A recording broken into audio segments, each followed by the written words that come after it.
Good afternoon. So Apple is saying that the iPhone XR is their most popular selling item right now. But what does that mean?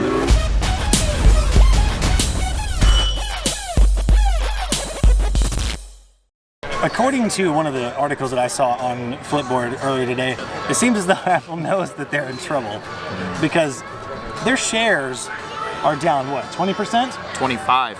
Yeah. Actually, that was the supplier to them as a result of Apple doing their second order cutback. So that Chinese company that makes the phones for them is reporting profit loss or profit warning, I think is what it was. Yeah, it was a warning. Yeah, because of 25% cutbacks from their largest customer, which could only be Apple. Like we don't hear about Samsung having these problems. Obviously it's Apple. They just don't want to say it, just probably because of legality issues or whatever the. They got some kind of like clause, and they can't discuss the name. We are not at liberty to say. They've started offering more money for people trading in their old phones, and also weren't they? You said they're discounting the sales to carriers as well. In my eyes, obviously, they're saying, "Yo, I don't really want to purchase another shipment of this because I still got the other one." And iPhone or Apple is essentially saying, but what if we discounted it though? You want to get some more now? A little bit. So now they're even sending out discounts essentially to the consumers by saying, hey, come bring your old iPhone back. We're going to give you $100 more, I think they said, on the trade-ins than they used to. They're discounting how much the carriers are going to carry it for or buy it for when they carry it. So, I mean, why are they cutting back all the prices and trying to push these carriers to purchase more and push these people to get more if it's selling so well? Why would they do that? I mean, if you're selling well at a certain price point, don't change it. You're killing profitability, and that's what corporations are all about. So that seems a little strange to me for sure. Agreed. Greg Joswiak, their VP of marketing, told CNET that the iPhone XR has been our most popular iPhone each and every day since it became available. I wonder why. They delayed the launch of the XR until for like a month, I think it was, after they launched the more expensive ones, the XS and the XS Max. And maybe, just maybe, it's because the only realistically priced piece of shit that they've announced that gives the exact same experience that the more expensive one does, except not quite as nice of a screen. On a little side note, I think it makes the whites look too warm, but that's my opinion. Exact same experience, maybe with a little bit better screen, a little bit better camera, but you get iOS, whatever the latest version is, with either one of those. Obviously, they're going to sell a lot more. Like, that's a very empty statement. Basically like saying, yo, I got this grocery store that sells chocolate bars. I got Hershey's bars over here that cost $1. And I got Godiva chocolate bars over here that cost $20. Which one do you think I sell more of? I obviously sell more of the ones that are cheaper that give me a similar experience. And especially another point to that is that they release the more expensive ones first. People are still, Apple crazy, iPhone crazy. Everyone wants the new iPhone, but they don't really like it. So what are you gonna do? If you don't really like it, but you're attached to a brand, you're gonna just get the cheaper one so you can add an Apple logo on the back. You can say it's the new iPhone, whatever. It technically is. Yeah, but at the same time, you're not shelling out all that money like when, not to even give praise to any Apple products, but when iPhone 10 came out, the sales were banging. They were huge because it's the first one that looked like that Apple sold, and like they announced it with a whole bunch of fanfare. But the XR is something that's, yes, is more powerful than the 10. Yes, has a better camera than the 10. Yes, has a better processor than the 10. But it's not the $1,400 one that the 512 gigabyte version of the XS Max is. So if people want a phone because the XR looks like the 10, is better than the 10 in some ways, and it's cheaper.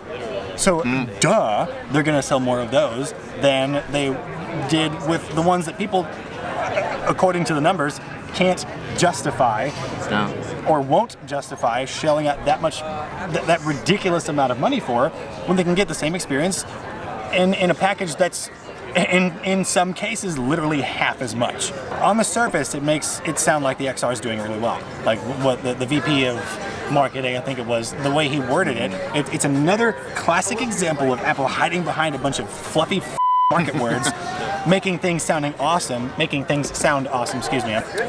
Their marketing techniques are growing cheesier by the month. The numbers aren't as impressive as they used to be, so because of that and because the products that they're selling don't give as much value as they used to, they're having to resort to glorifying less and less impressive things with more and more impressive wording, and now it's just, they're kind of losing their marketing edge. Yeah, they are. But I mean, it proves the point that, Apple is way better at marketing than they are at producing quality products, because they get revenue from producing products that don't do what you want them to do and then adding an attachment to do what you want it to do. Like that case. Yeah, like the case. They have these new cases that are coming out that are going to simulate the features of having a home button. Because everyone's mad that they don't have home buttons anymore.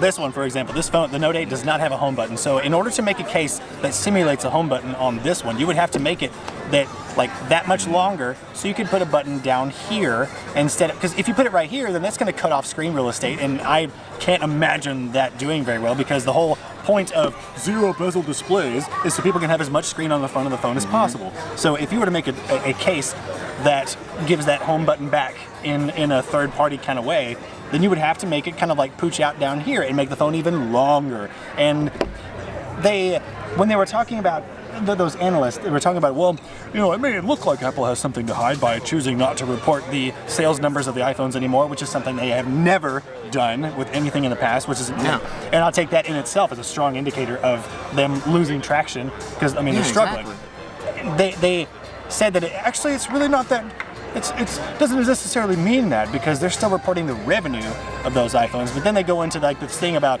well, there's this case, that uses these magnets that simulates the feel of actually pressing a physical button. The whole, like you were talking about, the whole reason why they're coming up with that case, which will most likely be $50. I'm again just spitballing there, but coming from Apple, you can't expect it to be any less. If it has moving parts like that, nah, man, nah. And it skews the figures that they're actually showing us, because they won't show us units sold, but they'll show us revenue streams. So if you got to look back at all the things that we've been talking about so far. They're giving discounts to carriers to buy more of their product and put it in the store. Putting it in the store doesn't mean that it's sold, but putting it in the store means that Apple is generating revenue. Also, you got all these different peripheral items that they're selling as well, which generate revenue. So it's not as expensive as a $1,000 phone, but all these little items that you need to make your phone do the thing that your phone should just do is adding to their revenue stream. So when they show those inflated numbers, we're not seeing that, 2% of the revenue comes from the new cases that give people back something that Apple should have realized that they wanted back and just put on the phone. Put it in the phone. It already costs $1,000, $1,400, $800 for the cheap one. $800 is the cheap one. Can I have the button? Can I have a button? Or if you're not gonna give me the button, yo, you're doing all these deals, can I have the case? But no, I can't have the case. I can't have the button, because they need to sell the phone, they need to sell the case, and they'll give you the trade-in value, because that still results in you selling the phone and the case. If you don't put the button on there, and it adds to revenue streams. Something else I just thought of is if their numbers were as good as they want them to be, you can bet, especially based on historical things or historical courses of action that Apple's taken, you can bet, I would bet money, that they would not be sweetening the deal for customers for getting $100 extra for their trade-in, or upping the trade-in value ultimately, or reducing the unit orders from their Chinese factories. Those Chinese factories are issuing profit warnings. Now, I'm not a business person. I don't know exactly what that means, except that I know it means they're not making as much money as they want to. They're not projecting that they're going to make as much money. So Exactly. essentially, the manufacturers over there in China, from what I understand, are essentially saying, hey, yo, we're warning you right now. If you can't show us that you're going to sell more of these, why would I waste my resources and my time making more of these? Right. So, yo, what's up with that? Am I going to make a bunch of phones that are just going to sit here and you're not going to purchase them from me? And now I've just got a bunch of junk sitting around here? Gathering dust. So I got to give you this warning right now that, hey, you better show me some receipts or we only got this many for you. And this is the second time that they've reduced their orders from those factories. And it's everything, even though the analysts from Apple, by the way, have said, well, actually, there's nothing really to worry about because just because they hide the sales numbers of the iPhones doesn't mean that they're actually suffering. Then why the have they reduced the orders from those factories twice and sweeten the deal on the consumer level? It's just, they're hurting. Yeah. Because they wouldn't be making these deals and cutting it back twice if they weren't hurting. That's like the long and short of it. You know, there's no other explanation for that. Yeah, and you know, another reason why they're going to hide the actual, the sales is that now they don't shoot themselves in the foot with marketing and advertising probably what's not selling the more expensive versions of these phones. So now you can show a full revenue stream and say, yo, we made $100 billion this quarter on selling phones. And then you can turn right back around and put out a big ad campaign for the more expensive ones that you're not selling, showing that, oh yeah, everybody's got one. No, everyone's got the cheap one because they're hooked on the Apple brand and they still want an Apple phone. But it's all they're willing to buy. Yeah, that's all they're willing to buy. But they don't want to downplay their new phones and show that, yo, we got $100 billion in revenue and 90 billion of it came from the cheap phone and the accessories. You know? And they can't show that because then what do they do with all these expensive phones? I'm not an Apple user. I don't use Apple products like that. And it's not like I'm not this guy. I don't have like a vendetta against Apple. But what I would say, you know, if we're in a neutral world and let's say that Apple and Samsung make the same quality phones, what would make Apple be doing so poorly right now on top of, you know, or minus any quality differences between the two phones is that people are fatigued. Dude, yeah, iPhone fatigue. That's like, yeah. Look, iPhone X was a joke video came out. That was last year. And now you're telling me on top of the iPhone X, the iPhone 8, the iPhone 8s Plus, you know, that whole thing. So there's two phones there last year. And now we got 3 more phones? Like, dude, even if I'm like down for the Apple thing and I really want Apple phones and all I do is Apple because Apple is the new wave. Bro, I just bought a $1,000 phone last year and now you got a $1,400 phone and a $1,200 phone and a this. Like, can you chill for a second? When you get a brand new anything, like I bought a new video game, I bought a new toy, I bought a new, you know, electronic item, it's cool. But when you're a kid and you're waiting for all that new stuff for Christmas, it's super cool when you get it. Like the cool factor doubles. You gotta give people time to breathe for a second before you drop another $4,000 of phones on me. like what's up, dude? Like, I just spent $1,000 on this phone that was supposed to be like cutting edge. If it's so cutting edge, why do I need 3 better versions next year? That don't really offer that much extra. They made this big fanfare about, I mean, you know, the VR gaming, or the AR/VR gaming, mostly AR actually. It's cool. Cool factor is very high. But so was Animoji, the name of which they stole from a Japanese company.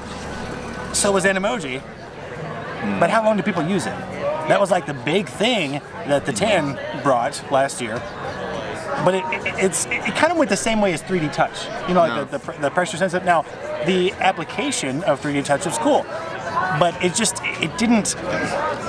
They what's the word? They hailed it, they fanfared it as something that's like super freaking cool, special, awesome.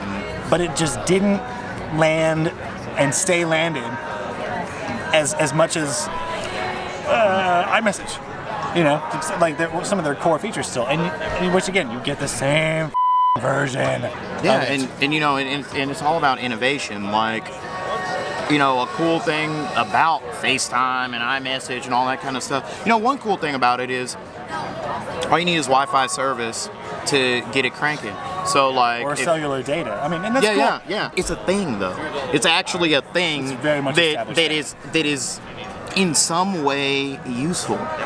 So if you continue to crank out products without new innovation that makes them some. Did you hear that? Yeah, I did hear that. They shoot in.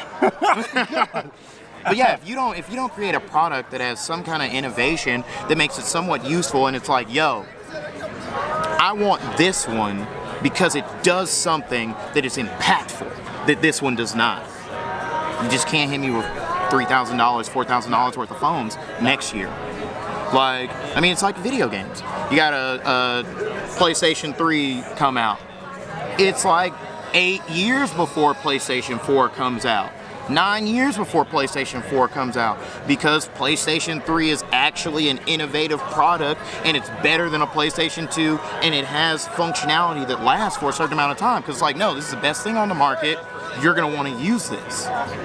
Then the new one comes out, and PlayStation 4 has come out about, 6 years ago or so, and we're still cranking off of that. Right. But if you got to crank out a brand new one every year and it doesn't do much different than the last one, what motivates me to buy that? An excellent question. And with that, we're going to thank the Scotties on Patreon, the ones that spend anywhere from $10 to $15 a month.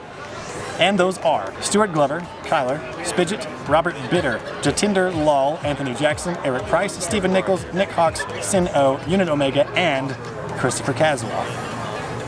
Cool name, Christopher. I know, right? I like that name, son. And I stay with my Scotties. My Scotties are my boys. I ride with them. And I put that on the generation. for the Super Beamers, the ones that pay anywhere from $5 to $6 a month, we have Grant Stockton with this avatar, and I still think that's one of the best ones. But anyway. Then we have the Beamers, the ones that pay anywhere from $1 to $2 a month, and those are Josh Utley, Encrypted Bunny, and we have a new one, Ramon Santos. Thank you. What up, Ramon? So much, man. Appreciate it. Welcome to the squad. Roman Van Rookhuizen, Nicholas Clark, David Larson, and Elixir. Stay in the know and stay beaming.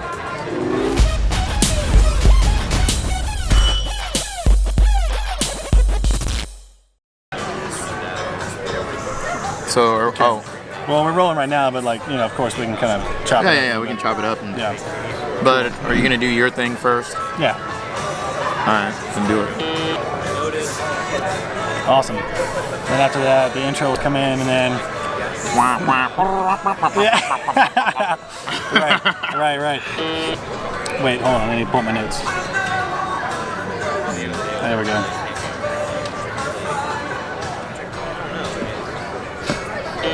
It seems as though Apple knows what the fuck. And, whoops, got rid of my shit. I mean, oh yeah. Making things sounding awesome. Oh, that's probably where the Otskis come from, dude. They're Russian. They're It probably could be Russian. Maybe they're Jewish as well. Oh, yeah. Let's see. Oh yeah. Because their quality isn't. And with that, we're going to thank the ones. Wait.